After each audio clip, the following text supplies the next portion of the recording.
What percent of the U.S. population over 60 is working? And I have the answer here.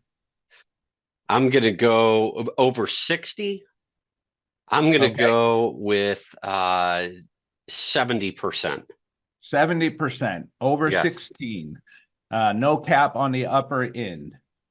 All right, Chris? Over 60 or Over 16? 16, excuse me, Oh, over over 16. 16. Yeah, over Okay. 16. Yeah. That's going to change my answer there a little bit. Chris, I'm going to let you chime in real quick. So yeah, that changes my thought too. So over 16 years old, I'm gonna say 82%. All right. All right. 82%. Well, I'm still going to stick. I don't know. I'm going to up it from, I think I said 70% to about 75%. All right. The answer is the U.S. population over the age 16 that is working today, and the prediction was 10% in 1966, and that was just U.S. population in general, is 60.8. So let's just call it 61%. I thought that was a really interesting fact. Those predictions, in many cases, couldn't be too far off. I think that's interesting because today the conversation is, oh, Chat GPT, it's going to replace everybody. You know, if you do self-checkout, no one's going to have a job at a grocery store, whatever it might be, all the things that we hear people saying. Just some interesting facts from Burt Forum for you today. But let's move on and let's get to our special guest, Chris Gfell. Needs no introduction, but for those of you who don't know Chris, Chris works for AIM out of our office in Indiana, and he leads all of our HR practice. So everything in the space of HR outside of training, outside of the background verification, falls under the responsibility of Chris. Mikey Mack works for Chris, and they have a great partnership and do a lot of good work. So Chris, good morning to you and welcome back to the program. Happy to have you on this morning. Morning. Good to be here again. All right, Chris, so let's just talk about some of the things that are going on. And a leading question I have, another trivia question for you and Burt, because I want to talk about recruiting. What percent, this is according to our National Business Trends Survey, which I'm going to be presenting tomorrow in our WOW session. You can sign up for that on our website. It's a great program. I know there's several hundred people already registered to hear the results. Mikey Mack will be joining me. Tanya Zion will be joining me. And it'll be an hour-long presentation of the trends across the United States, correlated by all of the employer associations across the U.S. It's a great, great results program. What percent of employers do you believe are delighted or very happy with their company's recruiting efforts? Very happy. I'm going to go on the lower side. I'm going to say 15% are very happy and delighted. Okay. Yeah, I think it's gonna be low also. I'm just so I don't copy you, I'm gonna play the Price is Right theory here, and I'm gonna go with 16%. Yeah, I knew it.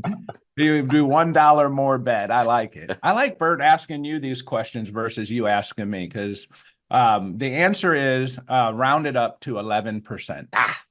Yeah. Now, I mean, way to that go, just Chris. it's an astonishing number of 11%. So Chris, tell us what are you seeing happening in recruiting? I mean, every employer's doing it, right? What's happening?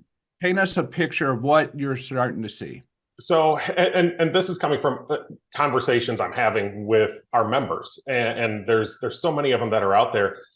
The recruiting needs are really driving back to what resources do we have in an organization has been primary. That's the time that we get into.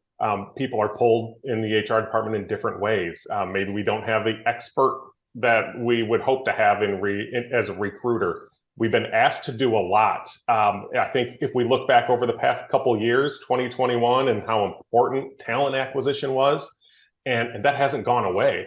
But what hasn't kept up with it is that development within the HR teams and in terms of number and experience. So they've been reaching out, and I've had a lot of conversations with people that just need support in reaching candidates, filling some roles. And really, it comes down to what can we do that's different for our organization, right? That's really the question that, I'm asking HR leaders and business leaders. Is it time to do something different? Is it time to open up the doors and change? Because if we're not changing, then nothing else changes. So, Right. how can we drive something to them and bring a solution? Yeah. What I see in that space a lot of times is the HR professional or the small team of HR professionals. I don't see it so much in large corporations, right? Where there's staffs with specialties, but where we have small staffs of generalists who are responsible for many things across the board, the demands are picking up in the space of compliance, right? Recruiting demands have not lessened. Compensation demands are increasing. The employee relations, mental health, and employee well-being focus has changed drastically over the last 10 years. So the HR professional is being pulled in so many areas, but recruiting is just fundamental to keep the business alive, right? So any given day, at any given moment, that HR professional has to choose, am I going to spend time on addressing an employee relations concern, spend time talking to Burt Garland and his team about the issues that I have to deal with as it remains to mitigating the risk that I'm dealing with, time with AIM on handbooks or any of these other things that we're doing, as well as, or maybe comp or maybe recruiting. And so I have to decide. But recruiting is kind of a lifeline for an organization. And that is what I'm seeing as the HR professionals challenge. How are you helping them work through that? So it really comes down to, and Phil, you're absolutely right. It's the challenge of where do I spend my time, knowing that I have to bring a lifeline of people in because that's what's needed to keep the business open and going forward. And so when we get into recruiting, we have experts that come and help, really going through and find candidates. The key here is passive candidates. That's where a lot of big roles are filled, is those that aren't necessarily looking or looking to be recruited, but the team can go out and find them. So there's headhunting that is happening. We can go out and help figure out how to right size their job ads, do something a little bit different, talk about the organization, promote the organization differently, just from some conversation and some help and support from a consulting perspective. So really bringing in not a one-size-fit-all approach. It's something that's flexible and geared toward every single organization that's different. For instance, we had one organization that we helped just this past fall that really came in looking for one role. And that springboarded into, wow, we found that person pretty quick.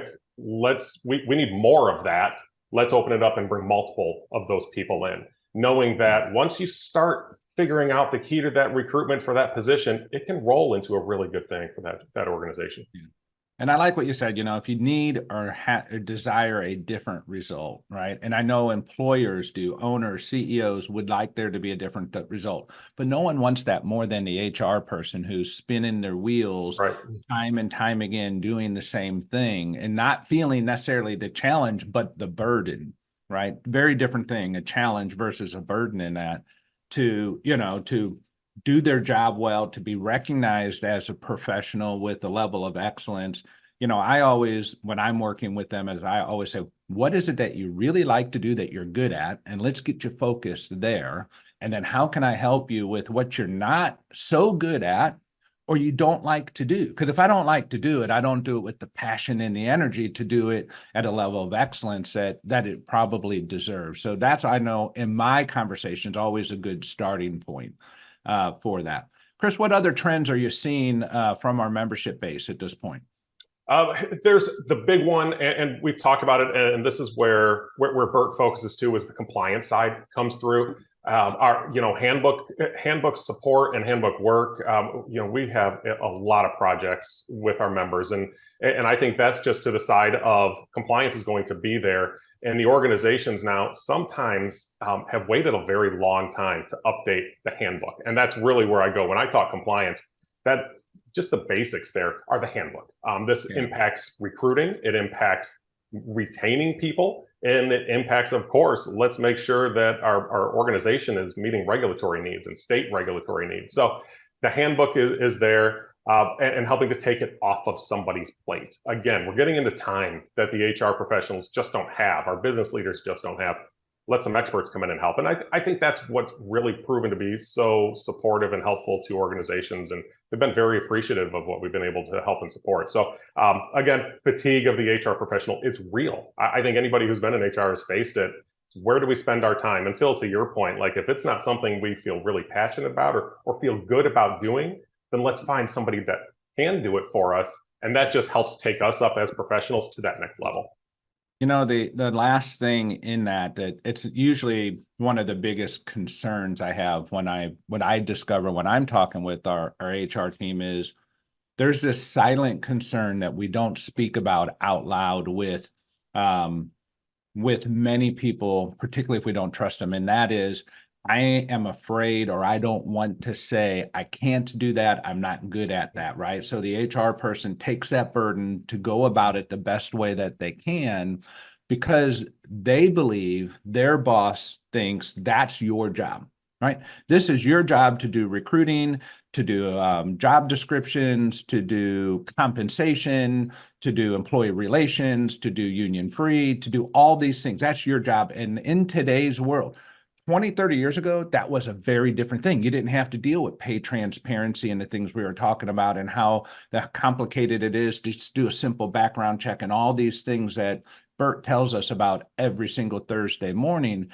Now it's far more complicated, and it's not reasonable to think that one or two people can do all of those things for an organization and keep the business out of risk and moving forward in a progressive way.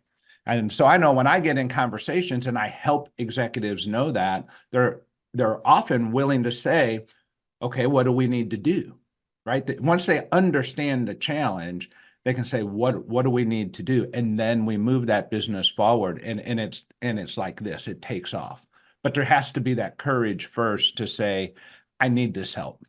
Thank you once again for tuning in to This Week at Work. If you enjoy the show, please share it with your colleagues. Forward our invites. Share the link, aimea.org/This Week at Work, or follow or subscribe wherever you get your news and entertainment, like LinkedIn, YouTube, Spotify, Apple Podcasts. We're everywhere you are.